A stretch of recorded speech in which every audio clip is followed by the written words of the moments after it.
So hello everyone, welcome to another episode of Let's Hear from the Experienced. So guys, as you have demanded to bring someone from non-circuital background who has cracked any IT interview. So today we have Devaran with us, who is from chemical department and who cracked the interview of Infosys. So welcome Devaran, welcome to Placement Buddies. Thank you, thank you. Thank you for having me here. It's my pleasure. So first of all, congratulations Devaran for getting placed at Infosys. So Devaran, सबसे पहले अपने बारे में थोड़ा बहुत कुछ बताओ briefly हमारे व्यूअर्स को. तो बेसिकली अपब्रिंगिंग तो पूरा अगरतला पे ही है, बचपन से यहीं पे थे. तो हॉली क्रॉस तक मैट्रिकुलेशंस किए, फिर हिंदी हायर सेकेंडरी स्कूल से 12th किया. उसके बाद एनआईटी अगरतला में एडमिशन लिए, तो केमिकल इंजीनियरिंग लिया. तो केमिस्ट्री का थोड़ा क्रेज था, तो सबको ही होता है 11th-12th पे केमिस्ट्री. ऑर्गेनिक फिजिक्स से ज़्यादा केमिस्ट्री सबको पसंद होता है, तो केमिस्ट्री लिए. पर बाद में पता चला कि केमिकल इंजीनियरिंग में केमिस्ट्री कुछ है ही नहीं. But there were some connections, but it was not completely about chemistry. But the basics I learned in 11-12 have helped me a lot during these 4 years. So this was how I got into chemical engineering. Okay. So Devarun, जैसे कि हम लोगों को पता है कि तुम इंफोसिस पे प्लेस्ड हो, तो इंफोसिस एनआईटी अगरतला पे कब आया था और एलिजिबिलिटी क्राइटेरिया क्या था? इन्फोसिस हमारे कॉलेज पे लास्ट 2020 को 6 सितंबर को हमें ऑफिशियली नोटिस आया कि Infosys will be giving us a chance to join their company. So उनका बेसिक एलिजिबिलिटी क्राइटेरिया बहुत ही अच्छा था, सबको एलिजिबल बनाने के लिए था. तो उन्होंने एलिजिबिलिटी क्राइटेरिया दिया था 10th और 12th के लिए 60% एग्रीगेट पासिंग, और अब एट दैट मोमेंट आपके CGPA 6 CGPA से एबव होना चाहिए था, या फिर 6 CGPA, and there should be no active backlogs at that moment of the time in your college. So the eligibility criteria was pretty lenient and very good for every student who wanted to go for an IT job. Yes, obviously. सो देवरुण, इंफोसिस का selection procedure क्या था? So basically we had to register in their dedicated platform. Infosys का उनका एक dedicated platform है InfyTQ. तो वहाँ पे आपको अपना बेसिक डिटेल्स सब कुछ अपने नॉलेज के हिसाब से परफेक्ट डिटेल्स देना था. आपके 10th के मार्क्स, आपके 12th के मार्क्स, आपके CGPA करंट, ये सब आपको रजिस्टर करने थे. तो इस रजिस्ट्रेशन के बाद आपको रजिस्ट्रेशन वेरिफिकेशन के बाद आपको मेल आएगा कि आपका रजिस्ट्रेशन सक्सेसफुल था कि नहीं था. उसके बाद उन्होंने अपने प्लेटफॉर्म पे अपना ऑनलाइन एग्ज़ाम लिया, जिसमें आपके थ्योरेटिकल एंड प्रैक्टिकल क्वेश्चंस थे, प्रोग्रामिंग्स थे, बेसिक थ्योरेटिकल बेसिक क्वेश्चंस थे, ज़्यादा कुछ डीप पे नहीं थे. जो नॉर्मल आपको पता होनी चाहिए वही पूछा गया था, तो वही उनके क्वेश्चंस थे. उसके बाद I was lucky enough to get to the interview rounds. The technical and the HR round were luckily done by the same person, so it was a bit easier and bit comfortable for me. तो फिर आपका interview round हुआ, वहाँ पे questions पूछे गए, and ऐसा सबको लगता है कि कम्प्लीटली टेक्निकल पूछा गया था, but it was not at all technical. And IT sector के हिसाब से मेरे को IT सेक्टर के बारे में कुछ पूछा ही नहीं गया, मुझे अपने ब्रांच के पीछे बैकग्राउंड पे पूछा गया था. ओके. तो देवरुण, जैसे कि तुमने मेंशन किया कि इंफोसिस ने अपने खुद के प्लेटफॉर्म में ऑनलाइन राउंड करवाया था, तो उन लोगों का प्लेटफॉर्म का नाम क्या था? वो सेम ही था, InfyTQ का रजिस्ट्रेशन पोर्टल और एग्जाम पोर्टल सेम ही था, तो InfyTQ ही था उनका अपना प्लेटफॉर्म. बिजली का बिल तेरा बाप भरेगा. सो देवरुण, जो ऑनलाइन टेस्ट था उसमें क्या सिर्फ एप्टीट्यूड का MCQs था या फिर कुछ कोडिंग राउंड भी था? कोडिंग राउंड स्पेसिफिकली आपको कोई प्रोग्राम लिखने का कोई क्वेश्चंस नहीं था, आपको कोई प्रोग्राम्स नहीं लिखने थे, लेकिन आपको रिलेटेड कुछ स्यूडो कोड्स, उनके आंसर्स, ये सब लिखने थे। तो बेसिक नॉलेज से वो सब सॉल्व हो जाएंगे, ज़्यादा डीप नहीं थे। तो एप्टीट्यूड्स तो थे ही, आपके बेसिक मैथ्स ये सब के क्वेश्चंस भी थे। तो ये सब पहले राउंड पे, मतलब पहले हाफ पे थे, उसके बाद लेटर हाफ में आपके कंप्यूटर रिलेटेड थोड़े थोड़े क्वेश्चंस थे। ओके ओके, तो उन सब के लिए तुम प्रिपेयर कहाँ से की हो? बेसिकली हमारे यहाँ पे करिकुलम पे तो आपको फर्स्ट ईयर पे कंप्यूटर लेना ही होता था। तो मुझे कंप्यूटर बचपन से पसंद है, क्लास 8-9 से मैं कंप्यूटर लैंग्वेजेस सीख रहा था। तो तब सी जो लैंग्वेज है, प्रोग्रामिंग लैंग्वेज, वो ज़्यादा इंटरेस्टिंग लगता था। तो मैंने फर्स्ट ईयर से अपने ट्यूटर लगाए थे, तो उनसे सीखे बहुत कुछ।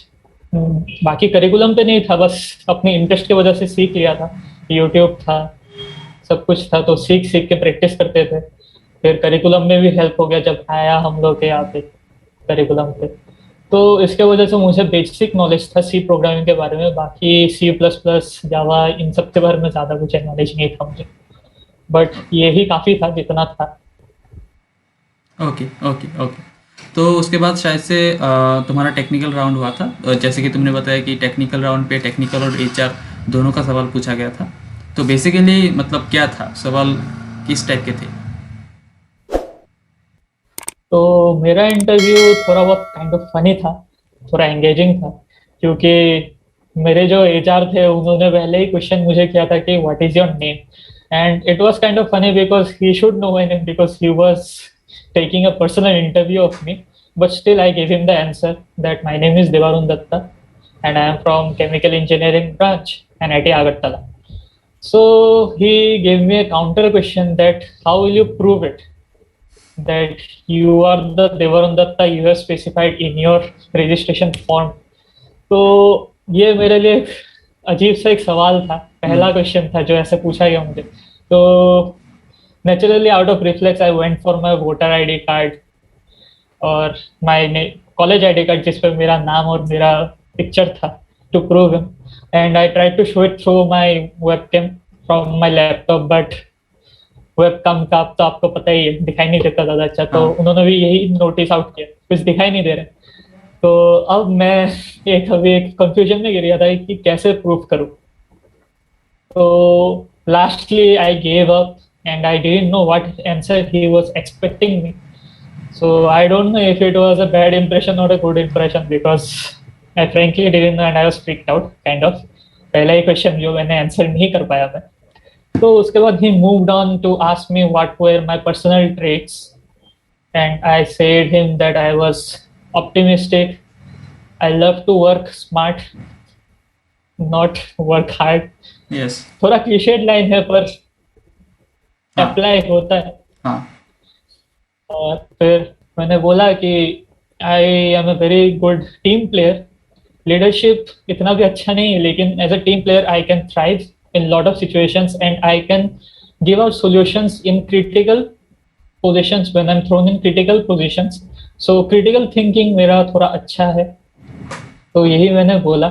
सो after that he told me that this was the answer for my first question that how will I prove that I am the Devarun Datta, because resume में हमला एक कैच लाइन लिखना होता है। हाँ अपने बारे में 2 लाइन पे कुछ लिखना होता है, and that was what he was expecting from me to say in the first question. Okay So पता ही चल जाता है कि लेवल कितने लेवल का उन लोगों का एक्सपेक्टेशन होता है हम लोगों से। हाँ तो वो एक सेटबैक था, पर but I learn from it and it helped me. उसके बाद he told me that I am from chemical engineering from a very esteemed college, NIT Agartala, National Institute of Technology. So he was saying that he will not ask anything from an IT background or an IT chapter or an IT subject. He will just ask me a simple question from a chemical background. So उन्होंने एक question दिया जिसपे एक cylinder था, एक flow rate पे पानी निकल रहा था तो मुझे बस इतना निकालना था कि 1 मिनट में कितना फ्लो होगा पानी। तो बेसिकली ये जिनको आता है उनको तो बहुत जल्दी आ जाना चाहिए, हम्म। बट पहले से ही नर्वसनेस से मेरा प्रॉब्लम क्या हो गया कि मेरे को आपको वॉल्यूम निकालना ही होता है हाँ। सिलेंडर का, इसको सॉल्व करने के लिए। तो सिलेंडर का वॉल्यूम आपका फॉर्मूला होता है पाई स्क्वायर एच, और मैंने सॉल्व किया था 4/3 पाई स्क्वायर एच से। ओके। तो वो ना ही स्पीयर का फॉर्मूला है, ना ही कोन का फॉर्मूला है, ना ही सिलेंडर का फॉर्मूला है। बस मेरे नर्वसनेस में जो मुझे मन में आया वही लिख दिया मैंने। तो मेरा आंसर बहुत ही इरेटिक कुछ आया था, and he was एस्टाउंड। Okay. So he was telling me that this is not expected from me, but luckily the process was the thing he was really asking for, not the answer. Okay. Because at the starting of the question, he only provided me with the question. He was saying me that the answer is okay. If you get the answer right, it's a bonus. But I will be looking for the process you're solving it. So that's how I got it. So the process was correct, and I think he was impressed. Okay. तो मतलब basically अगर तुम किसी भी background से हो, chemical, mechanical और किसी भी बैकग्राउंड से हो, खुद का कोर का पार्ट स्ट्रांग होना चाहिए। भले ही तुम आईटी में इंटरव्यू दे रहे हो, लेकिन खुद का कोर का पार्ट स्ट्रांग होना चाहिए। वहाँ से भी क्वेश्चन पूछ सकते हैं वो लोग। हाँ, जरूर पूछ सकते हैं, क्योंकि एज अ स्टूडेंट तुम जो ब्रांच पे पढ़ रहे हो, तुम वहाँ पे डेडिकेशन नहीं दोगे तो तुम दूसरे ब्रांच पे जाके कैसे डेडिकेशन दे सकते हो? That's a exactly. बेसिक फंडा। एग्जैक्टली। एग्जैक्टली। और वो actually he was looking for the process, not the answer. That is तुम या सारी चीज़ें मगअप करके, आंसर मगअप करके तुम मतलब पास हो सकते हो, लेकिन इंटरव्यू क्लियर नहीं कर सकते हो। तुमको प्रोसेस भी आना चाहिए। हाँ, उनको बेसिकली आपको उनको बस चाहिए कि एक स्टूडेंट को he knows the way around through a problem. Formulas आपको कहीं से भी मिल जाएंगे, हम्म। बस आपको अगर स्टेप्स नहीं पता होंगे तो फॉर्मूलाज भी आपको कभी भी हेल्प नहीं कर पाएंगे। So he was asking for the steps, not the formula. So ये आपका अगर कोर स्ट्रॉन्ग हो, आपको अगर बेसिक वे पता हो, तो you can solve any problem. Exactly. Exactly. So, before ending the session, Devarun, if you wanna give some tips to the aspiring students who will be sitting in the next interview session. The only tip that I would like to give is be honest to your interviewer, because they are well enough equipped with the knowledge, and they can basically make out everything by the tone you are talking with them. If you're lying to them about something, they will catch you, and they will not give a hint that they have caught you. They will just make a loop out of it and just throw you inside their own loop, and you will be crying out later. Yes. So be honest to your interviewer. If you don't know something, be confident about it and say him upfront that you don't know about it, and he will be happy to learn about it. That's what they're asking for. And just be dedicated to your own branch and your own studies, because lastly they will help you out a lot. It's not about the sector you are going, it's about the sector from which you are going. Yes. So what have you learned from the college? This is the thing that will mark your milestone in future. So this is the only thing. Exactly. Exactly. Actually, those are the very valuable words, Devarun, and you showed the ground reality to our viewers. So thank you, Devarun. Thank you for being with us, and hope you have a great future Thank ahead. you for having me. Thank you. My pleasure. Thank you. Bye.